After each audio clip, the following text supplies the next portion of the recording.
Hi there, I'm Sarah Whitaker. And this is Salty Dalty. Here for Working the World Episode 6. We can be found on your preferred podcast platform or on YouTube under the name of Lady Morgue 0240. Today's topic is kayfabe and social media. How the internet age finally killed kayfabe as we know it, and how wrestlers use the internet for their work. How you doing today, Salty? Pissed off and mad about it. Pissed off and mad about it? You don't have to scream and shout it. Okay. But I do. Look, we've been going through a lot this week, haven't we? Yeah, let's see. Well, by golly, also next week we got a big event for you as well, too, so... Oh, yeah, the surgery. Yeah, that starts on Monday. Yeah, I got cubital tunnel, and unfortunately I have to go to the doctor for it, so, yeah. So, I mean, we're going to be having that taken care of, but next week I'm going to be in a cast as we do this recording, so, if you have well wishes or prayers, I could really use that. Yeah, we could use that in advance, too, because I found out that I got a couple appearances I'm going to be making because I made my return to Next Level Wrestling this previous Saturday. Came out there and stirred the pot up a little bit. And, yeah, I'm going to be... I think I'm going to show up probably at the Omaha Kennel Club on November the 17th, so keep your eyes and ears open for that. And I'm damn sure going to be back at El Ranchito on December the 7th, so you go ahead and pay a ticket to see Salty Dalty come out there and stir the pot up. How's that sound? Dun, dun, dun! And they get to lick the shit spoon. Oh, no. Alrighty, we have 4 jargon words for you this week. So the jargon of the day: kayfabe, marks, smarks, and dirt sheets. God, that last one just made my stomach sink. Dirt sheets, yeah. Alrighty. Well, let's start with kayfabe. Mm-hmm. It's basically a way that professional wrestlers keep the secrets of the business. Mm-hmm. And some use it as a code of honor. Yes, and because it is a code word. It is a code. It's also a code word to mean keep your mouth shut, and both a verb and a noun. Basically, it means, hey, there are fans who are not smart to the business. We'll get to that here in a second. In the premises, stay in character. They would usually go into it by using the word kayfabe. It's like, hey, remember that girl that was at the matches the other night? Yeah, I think her name was Kayfabe. And that was their code word for that. It's like, hey, stay in character. Play it cool. Don't tell them nothing they don't need to know. Alrighty, and so you were talking about the fans previously, and so now we're going into marks. Yep.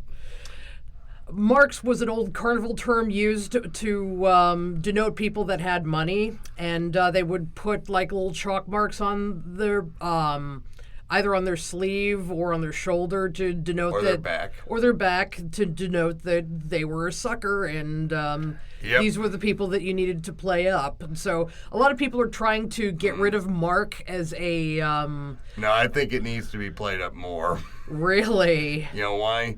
Because now more than ever, with how some people actually buy into things even though the business is open right now, they still buy into it even though they know it.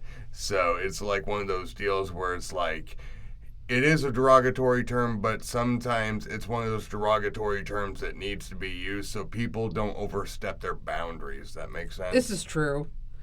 I'm an old school guy. I can't get rid of it. All right, so now we have smarks, or also known as smart marks. Oh, these are the worst. These are the ones that know the business and want to get into the business in any shape or form and talk about it as if it wasn't a secret. The way I like to explain it is that they are a fan that is smart to the business. They know it's a work, they know it's entertainment, but they think that they know more than they actually do. Because they're only smart to what we let them be smart about. So, I'm not going to name any names like goddamn Dave Meltzer or Wade Keller, those, cocksuckers, but anyway. Oh, my. And finally, what smarks usually produce are dirt sheets. You talked about Meltzer Yep. before, so Yep. Meltzer, the king of the dirt sheets. In his hoarded old office, yep.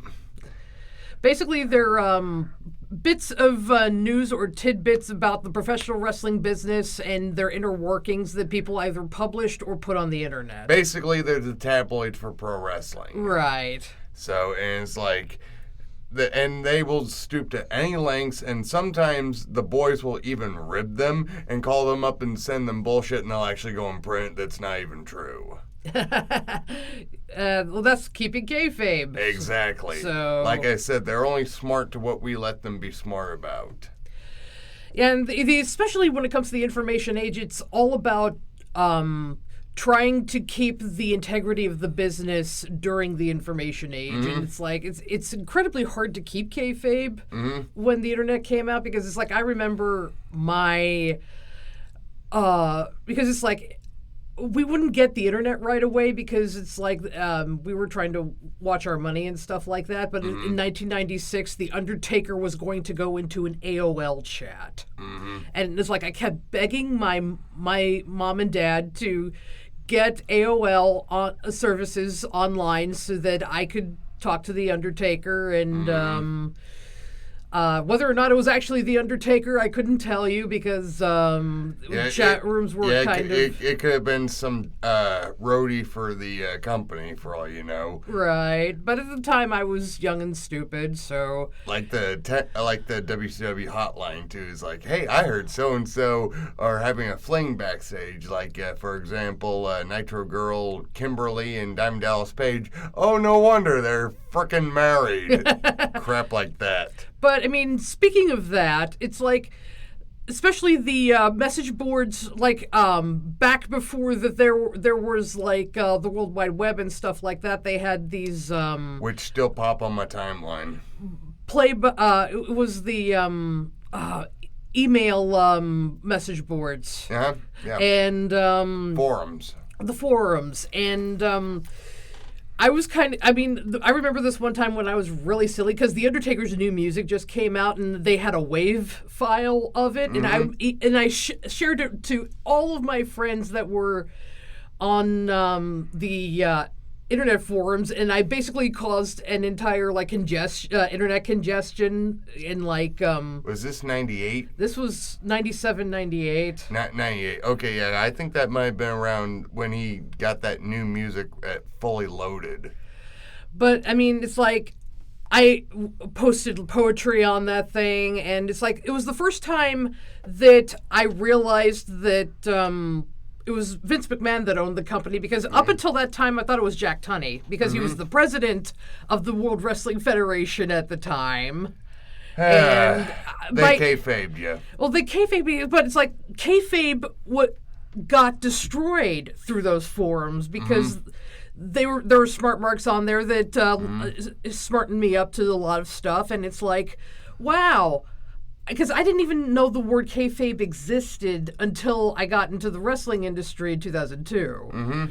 So, I mean, was the information age the thing that truly killed kayfabe? Or, I mean, we know it was dying a slow death beforehand, but how much did the information age really kill kayfabe?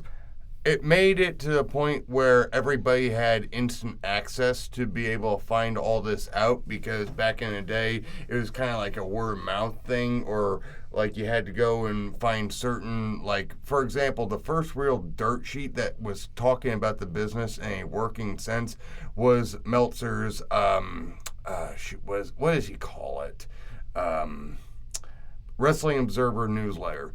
Because he got smart to the business because he and Jim Cornette were friends. And Cornette got in for him, and I guess he found out through Cornette that the business was a work, which surprises the hell out of me. And then he started writing these newsletters and getting a hold of all these wrestlers and promoters and bookers and people, giving them inside information on the industry, because, you know, I think it might have been one of those deals where it's like, but he really started his niche, like getting all the stuff from Japan. and then branched out a little bit more here in the U.S., especially like in the NWA territories. About what years was this happening? 82? 82, 83? Yeah, around that time. Alrighty. So, I mean, it's like, but like, there's been previous revelations about kayfabe. I think even as far back as the 30s. 1934. 1934. There was this one promoter who, by the way, in my opinion, was a horrible, horrible human being. His name was Jack Pfeffer. Bobby Heenan said that he was just terrible to work with. But he was a promoter, I believe, in the Northeast, and he branched on down south later in his years.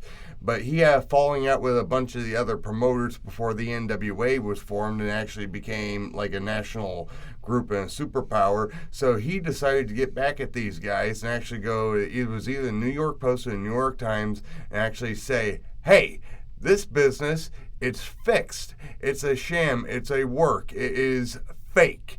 Everything is predetermined, all that, just as a way to get, pure sheer spite on the wrestling industry. And he would often use that when he went to Tennessee, because later in his career, he became more of a booker and a hustler for girl wrestlers and pimped them out to a lot of the males, very similar to what Moolah's been accused of.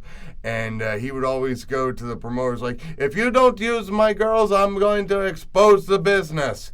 And Christine Jarrett, who was Jeff Jarrett's grandmother and Jerry Jarrett's mother, said, motherfucker, you get out of my office and my territory right now, or I'll go and have you killed for doing this. Because it was exposed then, it became nationwide news, but at the same time, people was like, are you sure about that? And it's like, when they heard that, are you sure about that?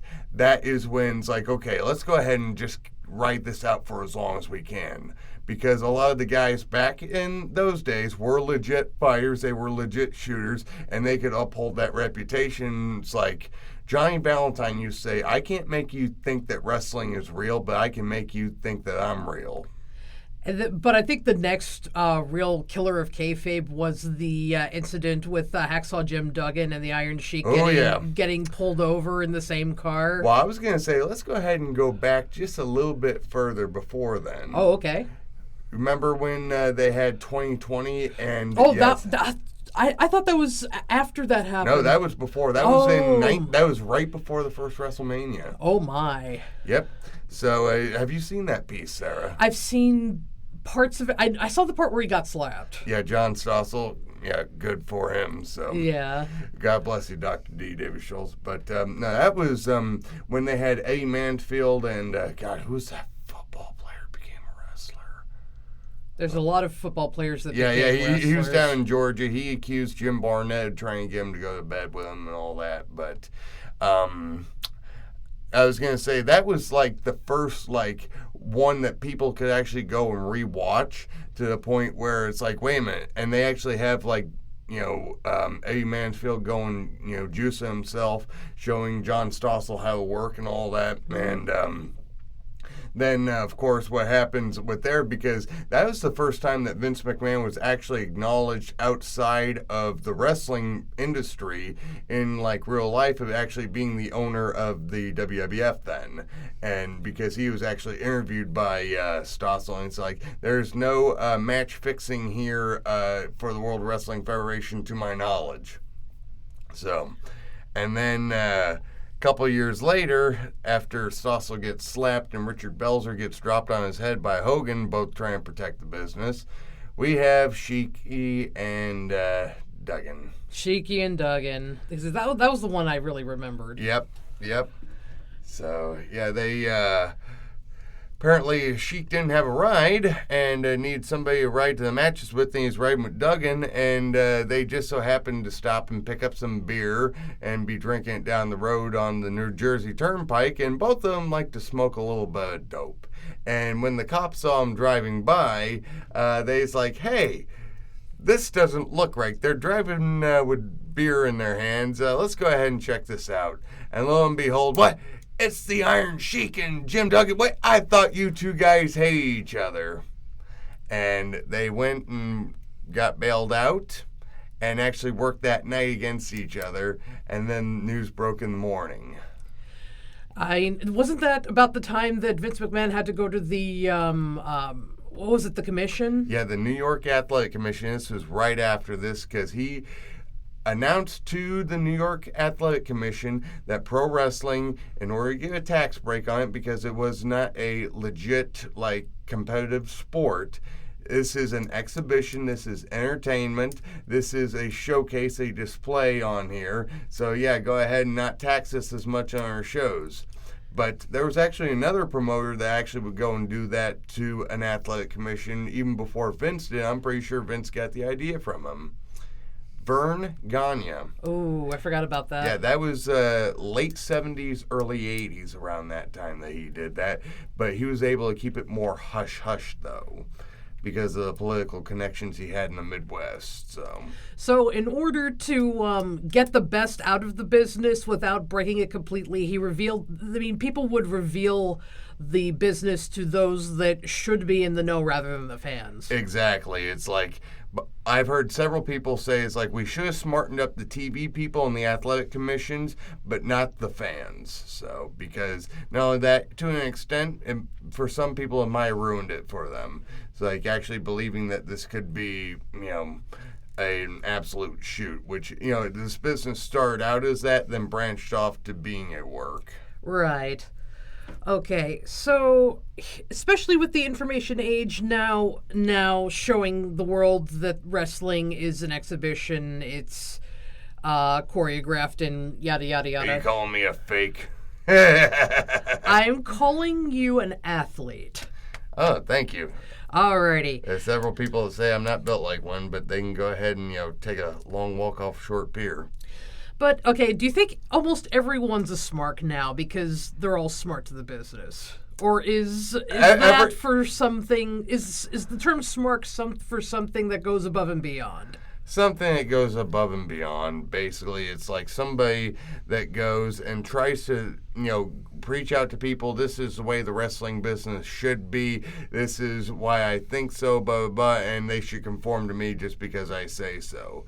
Fuck you. The wrestling business, you actually have to have inside information, actually be working it and feeding your family off of it to be able to have an opinion on that. And I've been doing that for 11 years. And somebody coming in and telling me, it's like, oh, you should do your gimmick this way, blah, blah, blah, blah, and they have no idea about the inner working of our business. It's like, yeah, just go ahead and, take a, long leap off a short cliff. That's the way I feel about it. So how many smarks have become workers? Well, first name comes to mind, Brian Alvarez. He actually went and got trained. He actually occasionally, I don't know if he's still taking bookings out in Seattle, but he actually became a worker, but his opinion obviously gained merit a little bit more when he actually went out and actually had to start taking bumps and, start getting paid for this and have to depend on part of his income for it, but no, he started with Meltzer as a partner of his. Then he, like I said, broke in. It's like, I actually want to go and do this for real. And he went and did it. He made a little bit of money, got some bookings, learned how to work. I've seen his work. He's not bad at all. But, it's just one of those deals where it's like, well, hey, at least he knows he can speak on it as far as kind of like a confidant or a peer more than Meltzer, because Meltzer never stepped foot in a ring. So now this is going from the fans to the wrestlers and how wrestlers use the internet for their needs to promote themselves and to promote their businesses and to protect the business. And it's like, how far is too far when it comes to a wrestler trying to use the internet for kayfabe usage? A wrestler trying to break into another wrestler's house and beat the shit out of him. Well, okay, if you... I'm calling myself out on that one. But okay, well, that was planned by... But that was shot with like a very cool neo-noir kind of camera shot. Not from like a cell phone camera with nobody... with somebody holding a cell phone camera, watching the whole thing, not doing a damn thing, and break it up. Well, because you have kayfabe accounts, you have using the internet to promote shows. I mean, posting promos like you were talking about. But Yeah, I mean, it's but not the ones where you're sitting behind the wheel of a car going off about this guy, and it's kind of like, dude, this isn't a mukbang video, okay? This is supposed to be, because, truth be told, I'll miss it back in the old days when guys would cut promos with Mean Gene in the booth, and they would actually be brought in. It's like, so tell me your thoughts about this match, instead of them just going out there and blabbing. So, well, I mean, well, especially with wrestling podcasts and stuff like that. I mean, they're starting to talk about the business themselves, and it's like, because it's like openly, like we are. But I mean, we're trying to bring some credibility back to the business. Like, hey, this is a work. This is, entertainment and all that. But at the same time, we are still legitimate, like, entertainers and legitimate athletes in the same breath, too, because we're basically living the job of a rock star, a football player, and a truck driver all in one. Well, because it's like they also use it for interacting with the fans. And some of the people that have been really brilliant about that have been like Rosemary and God rest his soul, Bray Wyatt. Yep. And they would do it under their gimmick accounts, too. It's like, because one thing that drives me effing nuts on Facebook whenever I see it are wrestlers using their, like, legit shoot account, not a fan page, to go and post promos on there and make comments on other wrestlers' posts saying how much I hate you, I want to kick your ass, blah, blah, blah. And it's like, if this was a shoot, wouldn't you try to block and unfollow or whatever with that person on Facebook or Twitter and all that? Because Twitter's a little bit easier to do that because, you could still kind of tag them or whatnot. You just can't see their tweets. But, yeah, it's one of those deals where it's kind of like you're just killing your credibility, so you're somewhat limited to what you can do on social media to an extent. Well, I mean, if you use your Kayfabe account, though, I mean, you could come up with some brilliant stuff. I mean, it's like when we were running our promotion, and we had the naughty and nice list in order to figure out who our fourth person was for the LWE title tournament. LWE title tournament, because we couldn't run another show because of the COVID laws. And so we had the wrestlers put in their own promos, and the fans would vote on who had the best promo in order to get the last challenger chosen. Yep. God bless Angus Kaiser. He was fabulous on that. Bull in a china shop. Yep. Well, especially when you got a bottle of whiskey and you're drinking it right out of the bottle and you're about ready to look like you're about to kill somebody. Is like, okay, this guy's money. So one of the easiest matches I ever had, bar none. I did it with a torn rotator cuff too, and I rock salted him. So as that boy showed me he can work, and he's been doing great things out in west or eastern Iowa. So I'm very proud of him. Give a shout out to Angus. Woo woo. Woo woo. Alrighty. Let's see. Well, especially with more going into more, we were talking about it earlier about the podcast, because we have even professional wrestlers on the highest caliber now putting out podcasts, mostly because they're not in the industry anymore. We have the Broken Skull Sessions.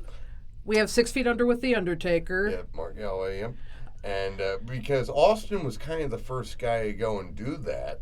Because when he did his first thing for Podcast One, because I think he did it initially to promote like Redneck Island, things like that, about a little over 10 years ago. Then when he actually started giving talking about his views on the business and what things were like in his generation, it became a wonderful educational platform for workers to actually go and listen to that and learn how to work better from somebody who's been there and done that. So in that respect, it was very useful, especially because we never had that before. You would actually have to go to people and discern whether or not the advice they gave you was credible or not.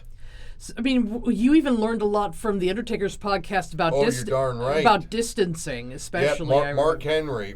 When Mark Henry was there, because one thing you want to do in pro wrestling, it just looks better and it creates more impact whenever you do go into something, is basically open up space and close it up again quickly to the point where you don't see something coming. It's like, okay, the spot that I use, for example, is basically you whip a guy off corner to corner, you take a step back and go for a corner splash. He gets an elbow up, you back up selling. He's still in the corner, then you come back in, he raises the foot up, and you go all the way back in the center. You're down on one knee, and that guy comes out charging you. You take a step forward and clothesline him. That's 3 instances that you're opening up space, closing it back up, opening up, closing it back up.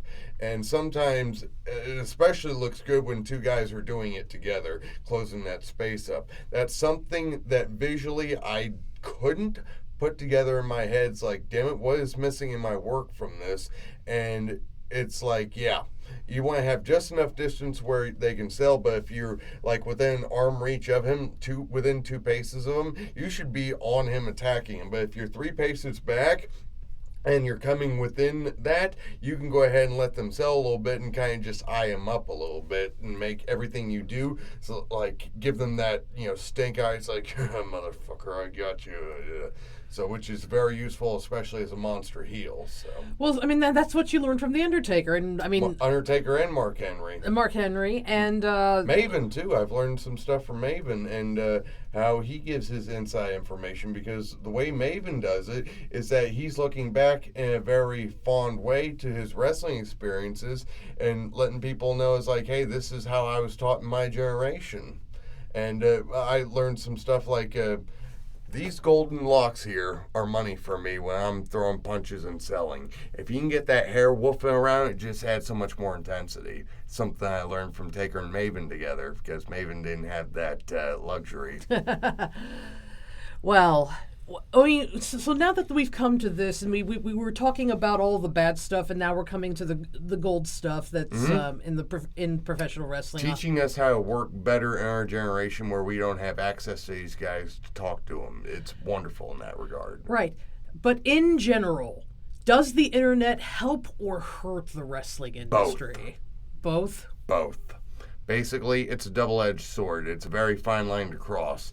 It's just a matter of where on that fine golden edge you can end up with doing something. You can cut a promo and say about, very impassioned about how, you wanted to, get somebody, run them over with your car, blah, blah, blah. But at the same time, somebody would probably take that the wrong way, some people, and actually go and report you and, say that what you're saying is like a hate crime, blah, blah, blah. So it's like it can go any way on the internet, because it's still kind of the wild, wild west, even though it is it's being policed less on Twitter since Elon took over.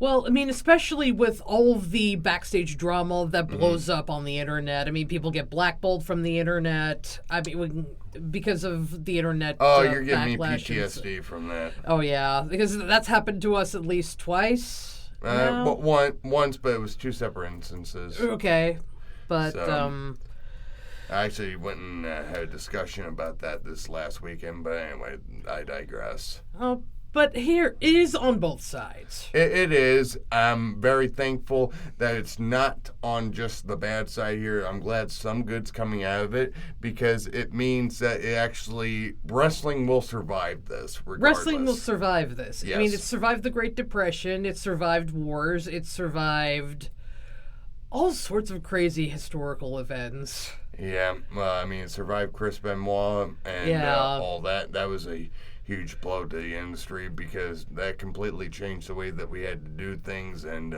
we couldn't get away with doing certain things anymore physically in the ring. So it's just one of those deals where it's like pro wrestling will survive the test of time. It just has to evolve, and people need to learn how to evolve with it. So. Alrighty. Well, it's time to go home. But we want 5 more minutes! Sorry, no 5 more minutes for you. You're going to make me go hog wild in here. Alrighty, I'm Sarah Whitaker. And Salty Dalty's now really pissed off and mad about it. With Working the World. Find us on your preferred podcast platform and on YouTube under Lady Morgue 0240. Thanks for listening to us, and tune in next time for some more wisdom from the Squared Circle. Bye-bye!